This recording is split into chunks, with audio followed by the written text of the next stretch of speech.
Betrayal in Port Charles, the Dalton murder mystery unravels. A mayor's nightmare, Laura's shocking discovery. Mayor Laura Collins was riding a wave of victory. After a hard-fought election battle against Ezra Boyle and his powerful financial backer, Jen Sidwell, Laura had managed to secure her re-election. The results were in, and Port Charles had chosen to keep her at the helm despite the mounting pressure and political chaos surrounding the city. She had every reason to celebrate her efforts to protect the residents and fight against Sidwell's corruption had paid off. However, that celebration would be cut devastatingly short. As Laura drove through Port Charles later that evening, her vehicle suddenly experienced mechanical trouble. Needing to retrieve her emergency flares from the trunk, she pulled over to the side of the road. The moment she opened the car's trunk to search for the flares, her blood ran cold. There, crammed into the confined space, was the lifeless body of Professor Henry Hank Dalton. The shock was paralyzing. Professor Dalton, the academic who had been at the center of so much recent turmoil in Port Charles, was lying dead in her trunk. Laura stood frozen for a moment, unable to process what she was seeing. Her mind raced through the implications. How did he get there? Why was he in her car? What did this mean for her? With trembling hands and a racing heart, Laura immediately reached for her phone and dialed 911. Her voice shaking, she reported the discovery to the police dispatcher, knowing that her evening and her life had just taken a terrifying turn. A death already written. The truth, though Laura didn't yet know it, was far more sinister than a random act of violence. Professor Dalton's fate had been sealed much earlier in the day, and his death was no accident. It was calculated murder, orchestrated by the very man Laura had fought so hard to keep out of power, Jen Sidwell. Dalton had become a liability. The intoxicated professor had shown up at Sidwell's residence, ranting about the WSB, the World Security Bureau, investigating him. He was a security risk, a loose end that needed to be tied up. Sidwell, ever the pragmatist when it came to eliminating obstacles, made a swift decision. When Dalton arrived at his home, still inebriated and increasingly frantic, Sidwell pulled a gun and shot him without hesitation.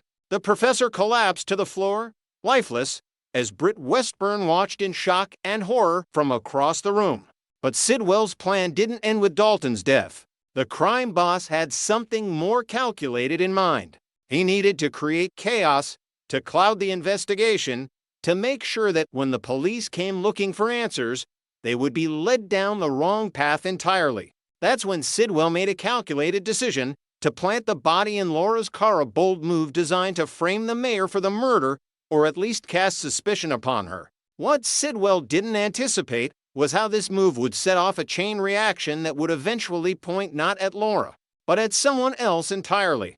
A young woman who had become central to Port Charles's increasingly tangled web of secrets. Nathan's investigation begins. When the Port Charles Police Department arrived at the scene where Laura had discovered the body, Detective Nathan West took charge of the investigation. Nathan, who had recently returned to the force after his own shocking resurrection, was determined to conduct a thorough and impartial investigation. He processed the crime scene meticulously, collected evidence, and began interviewing potential witnesses. As Nathan dug deeper into the case, he began to follow the evidence. Forensic reports came back, witness statements were analyzed, and slowly, a picture began to emerge. But the picture that materialized from the evidence was deeply troubling. The clues seemed to consistently point in one direction. Every lead, every piece of evidence seemed to incriminate the same person, Josslyn Jax. The evidence was damning. Dalton had recently been at the center of the custody investigation involving Rocco Falconeri, and Josslyn had been seen interacting with him. She had been present when confrontations occurred. The timeline seemed to place her in proximity to the crime. There was physical evidence that appeared to link her to the death. It was as if someone had carefully constructed a narrative, piece by piece, designed to make Josslyn look guilty. But what Nathan didn't realize, what he couldn't have known at that moment, was that the evidence had been deliberately planted. Sidwell, after killing Dalton, had methodically crafted a false trail of evidence specifically designed to incriminate Josslyn. He had been thorough and cunning, leaving breadcrumbs that all led directly to her door. The arrest and the truth. With what appeared to be compelling evidence in hand, Nathan and Detective Dante Falconeri moved forward with an arrest. Josslyn Jax was taken into custody and brought to the PCPD for questioning. As she sat in the interrogation room, confused and frightened, the reality of her situation began to sink in. She was being accused of murder of killing Professor Dalton. But Josslyn knew the truth. She hadn't killed anyone. She was innocent. When Carly Spencer, Josslyn's mother, learned of her daughter's arrest, she was devastated and enraged. Carly immediately sprang into action, demanding answers from the police, questioning the evidence, and preparing for a legal battle to free her daughter. As a protective mother who had fought countless battles in Port Charles, Carly refused to accept that her innocent daughter would be convicted of a crime she didn't commit. Josslyn, sitting across from her mother, looked her in the eye and spoke with conviction. "Mom, I swear to you I didn't do this. I don't know how the evidence points to me, but I didn't kill Dalton. Someone set me up." Carly believed her daughter completely. She knew Josslyn. She knew her character, her values, and her conscience. Whatever else might be complicated in their relationship, Carly was certain of one thing: her daughter was innocent. The truth emerges: Sidwell's frame job. As investigation continued and Carly dug deeper with her own resources, the real story began to emerge. Sidwell, the criminal financier who had murdered Dalton in cold blood, had deliberately constructed false evidence to point directly at Josslyn. It was a masterful frame job, and it had nearly worked. Nathan's investigation, while thorough and professional, had simply followed the trail of evidence that had been carefully planted for him to find. The realization that an innocent young woman had been arrested for a crime she didn't commit, that she had been deliberately framed by a powerful criminal, sent shockwaves through Port Charles. Carly's fury was absolute. She had warned people about Sidwell countless times, had fought against his influence on the city, and now this. Her own daughter had become a victim of his ruthlessness. Josslyn's arrest highlighted a troubling reality in Port Charles: that evidence could be manipulated, investigations could be led astray, and innocent people could be caught in the crosshairs of powerful men like Sidwell, who had the resources and cunning to orchestrate elaborate frame jobs. It was a stark reminder that in this city, justice was not always served by the simple collection of evidence. Sometimes the truth had to be uncovered through persistence, belief in innocence, and a refusal to accept convenient answers. As Carly worked tirelessly to prove her daughter's innocence, the larger question loomed: would the real killer, Jen Sidwell, ever face justice for his crimes? Or would he continue to operate with impunity in Port Charles, leaving innocent people in the wreckage of his schemes?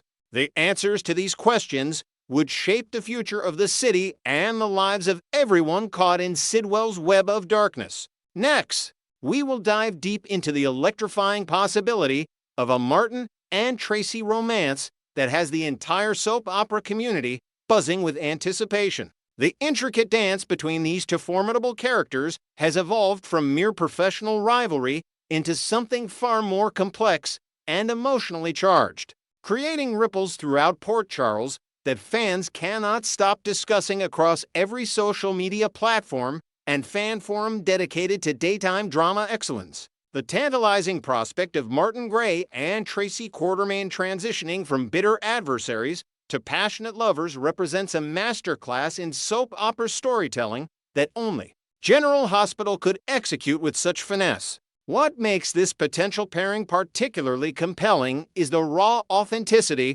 that actors Michael E. Knight and Jane Elliott bring to their scenes together, elevating what could have been a simple revenge plot into a multi-layered narrative exploring themes of pride, vulnerability, an unexpected connection between two souls who have spent decades building walls around their hearts. The writers have carefully planted seeds throughout recent episodes, crafting moments of intense confrontation that crackle with an energy that longtime viewers immediately recognized as something more than simple hatred. The foundation of this conflict traces back to a watershed moment that fundamentally altered Martin's character trajectory and forced audiences to reconsider everything they thought they knew about the allegedly kinder Gray brother. When Tracy orchestrated Martin's arrest through her considerable influence and connections within Port Charles' legal system, she unknowingly ignited a dormant fire within the attorney who had always prided himself on being the reasonable,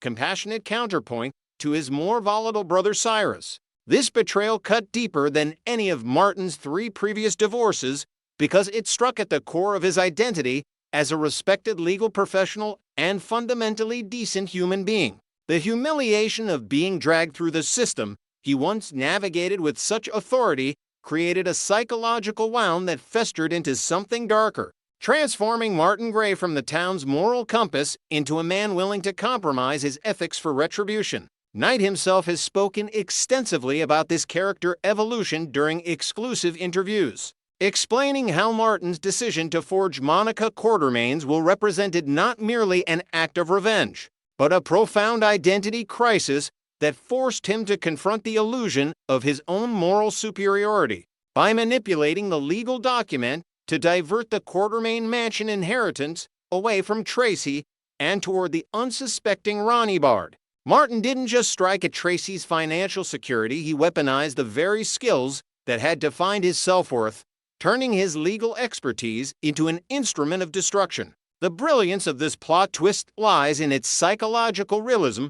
People rarely change in grand, sweeping gestures, but rather through incremental compromises that erode their principles until they're capable of actions they previously found unthinkable. Martin's transformation from trusted advocate to vengeful manipulator showcases the writer's understanding of human nature's complexity. Tracy Quartermain, meanwhile, finds herself caught in an unusual position that has exposed vulnerabilities she has spent a lifetime concealing beneath layers of sharp wit, ruthless business acumen, and emotional armor forged through decades of Quartermain family dysfunction. Her marriage to Luke Spencer, who happened to be Laura's second husband, demonstrates Tracy's complicated history with the Collins family, making any potential romance with Martin geometrically more intricate and fraught with unresolved baggage. Jane Elliott has masterfully portrayed Tracy's confusion as she grapples with emotions she cannot easily categorize or control, her usual bravado cracking in unguarded moments when Martin's presence unexpectedly disarms her. The character's established pattern of involvement with dangerous, complicated men suggests that Martin's dark turn might actually make him more attractive to Tracy rather than less, tapping into psychological patterns established through her relationships with everyone from Larry Ashton to Gino Salado. The palpable chemistry between these characters manifests in seemingly minor interactions that speak volumes about their underlying connection. Consider the unscripted moment when Tracy reached out and pinched Martin's cheek during a particularly heated confrontation, an impulsive gesture that Jane Elliott introduced spontaneously, transforming a standard argument scene into something intimate and revealing. Knight has praised this improvisation as quintessential Elliott, noting how she consistently brings subtext and history to her performances that aren't necessarily written into the dialogue, but feel completely authentic to Tracy's character. These small physical gestures, the way their eyes lock during arguments, the almost imperceptible softening of Tracy's expression when Martin reveals his pain, all suggest a deep recognition between two people who understand each other's damage because they share similar scars from lives spent surviving rather than truly living. During his conversation with Michael Fireman TV, Knight offered profound insights into the psychological underpinnings of enemies to lovers dynamics that resonated deeply with soap opera scholars and relationship psychologists alike. His observation that intense hatred requires acknowledgement and suggests a kindred spirit connection reveals sophisticated understanding of how antagonism often masks unrecognized attraction. The actor elaborated that only someone who truly comprehends your values, fears, and desires can wound you as deeply as Martin and Tracy have wounded each other.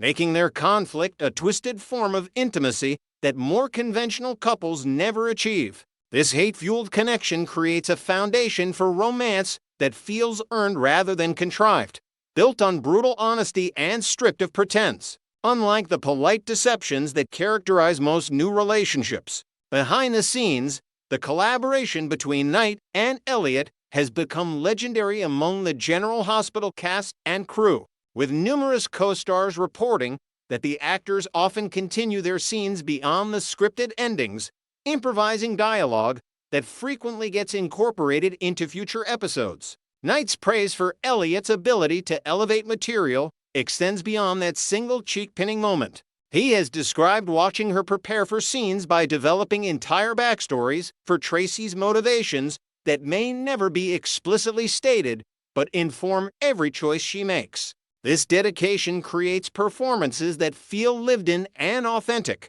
making the audience forget they're watching actors at work. The mutual respect between these seasoned performers translates into on-screen magic that cannot be manufactured through dialogue alone, requiring the kind of trust built through decades of professional experience and artistic commitment. Fan reaction to the Martin-Tracy dynamic has exploded across digital platforms, with Twitter hashtags like Tracy Martin and Grey Quartermain trending regularly during East Coast broadcast times. Instagram fan accounts dedicated to General Hospital have created elaborate video edits set to romantic ballads, intercutting moments of Martin and Tracy's arguments with longing glances and near misses that suggest unfinished emotional business. TikTok users have compiled clips of every interaction between the characters, adding captions that highlight subtext and creating viral content that has introduced younger audiences to the joys of veteran soap actors crafting compelling romance. YouTube channels specializing in soap analysis have seen viewership spikes whenever Martin and Tracy share scenes, with comment sections filling with viewers sharing personal stories of finding love in unexpected places and recognizing their own complicated relationships reflected in this fictional pairing. The narrative possibilities branching from a Martin-Tracy romance extend far beyond their individual storylines, promising to entangle multiple Port Charles families in fresh conflict and unlikely alliances. Laura Collins' reaction to her brother dating Tracy Quartermain would undoubtedly create tension between the Collins and Quartermain clans, especially given Tracy's history with Luke. Stella Henry, Martin's longtime friend, might find herself mediating between her loyalty to Martin and her own complicated feelings about Tracy's past actions. The Quartermain mansion inheritance dispute could serve as either a final obstacle or the catalyst that forces Martin and Tracy to confront their true feelings, especially if Ronnie Bard becomes romantically involved with another Port Charles resident, creating a quadrangle of complications. Martin's status as an attorney and Tracy's business empire could lead to professional collaborations that blur the lines between partnership and romance in ways that modern soap opera storytelling excels at exploring. Soap opera historians note that General Hospital has perfected the enemies to lovers trope throughout its 6 decades on air, from Luke and Laura's controversial beginnings to Sonny and Carly's volatile passion, making Martin and Tracy potential heirs to this proud tradition. What distinguishes this potential pairing is the maturity of the characters. Both have lived full lives, made catastrophic mistakes, and understand the weight of their choices in ways younger characters cannot. Their romance would carry gravitas and wisdom, exploring whether people in their 60s can find new love after believing themselves too damaged or set in their ways to open their hearts again. This representation matters significantly to General Hospital's aging viewer demographic, who rarely see their experiences with late-in-life romance portrayed with such nuance and respect on mainstream television. The production team has reportedly begun crafting storyboards for upcoming scenes that will test Martin and Tracy's connection through high-stakes scenarios designed to strip away their defenses and force authentic emotional vulnerability. Sources within the show suggest a forthcoming storyline involving a corporate takeover attempt targeting both Tracy's business interests and Martin's legal practice, requiring them to choose between their feud and mutual survival. Another rumored plot development involves a health scare that lands one character at General Hospital, with the other forced to confront their feelings during a bedside vigil, a classic soap opera device that remains effective when performed by actors of this caliber. These narrative accelerators promise to move the relationship from subtext to text in ways that feel both surprising and inevitable, honoring the slow burn that fans have come to appreciate. As we look toward the future of General Hospital, the potential Martin-Tracy romance represents more than just another storyline. It embodies the show's commitment to character-driven drama that respects its history while pushing boundaries in fresh directions. Knight and Elliot have created something rare in modern daytime television: a mature, complex relationship built on mutual respect between performers who understand that the most compelling love stories emerge not from perfection, but from two broken people finding wholeness in each other's acceptance. Whether this culminates in a passionate affair, a business partnership that evolves into romance, or a deep friendship that heals old wounds, the journey promises to be unforgettable. The beauty of soap operas lies in their ability to explore the infinite shades of human connection. And Martin Gray plus Tracy Quartermaine might just become the pairing that defines General Hospital's next golden era, proving that sometimes the person who challenges you most is the only one worth loving.